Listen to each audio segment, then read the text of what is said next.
Ayan, hello ulit sa inyo. Andito na naman tayo sa ating kusina at tayo magluluto ulit. And our menu for today is adobong sitaw.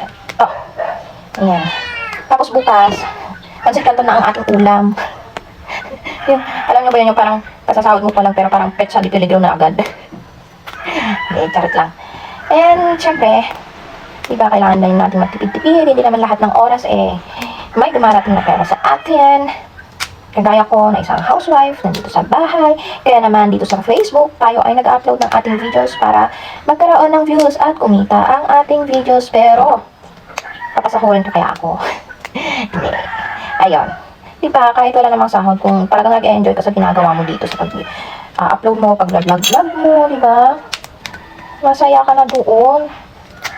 Ayan. So, eto na nga, magluluto na ako. Pagmamantikain ko muna yung taba ng karne at yun muna ang gamitin natin na mantika. Para lessen din yung mantika. Diba, natural fats.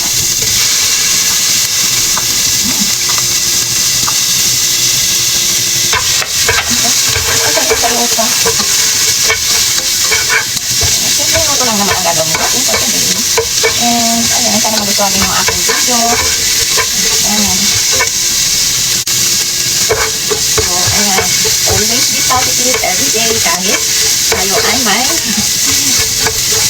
na laman na bad vibes. So, stay positive. Ayan.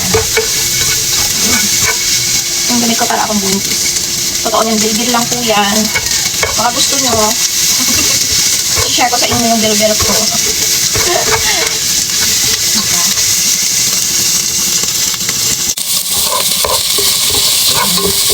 Hindi nagmamantika na. And then saka natin ilagay yung ating sibuyas at bawang. Ayan. So, isunod ko na itong natira. Mamaya na yung sibuyas at saka. Kasi nakakagpag ka naman.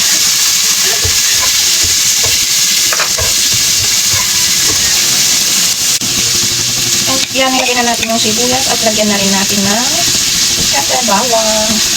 Ayan, para mas masarap yung ating adobong sitaw kahit hindi yung luto lang.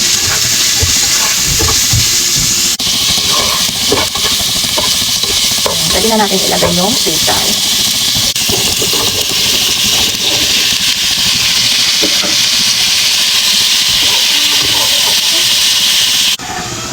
So, ayan, takpan ko muna. Mamaya ko lagyan mo toyo at pampalasa. And, ayan nga, medyo busy na naman ang person. This week, tutulungan ko yung aking anak na gagawa ng kanyang costume. So, bali, dalawang preparation kasi yun. Dalawang costume. Yung isa nirent namin, then yung isa is need na mag-improvise or recycled. So, ayan, ang pagkakabisihan ko this week. And this weekend naman is hindi ako muna ng aking pangalawang anak naman. So, ayan, kahit nanay tayo, kahit nasa bahay, ang daming gawain. So, ito na, dinagdagan ko na siya ng toyo and konting tubig hanggang sa, ayan. Alam nyo na yan. So, ito, nilagyan ko na ng pampalasa and pakuluan na natin hanggang sa malutong ating adobong sitaw. And mamaya mag-prepare na rin kasi ang dami talagang gawain. And mamaya lalabas na naman ako maghahanap na kakailanganin para sa costume na gagawin. So, ayan. Engage ako later sa inyo mga B, and thank you again for watching. Have a great day!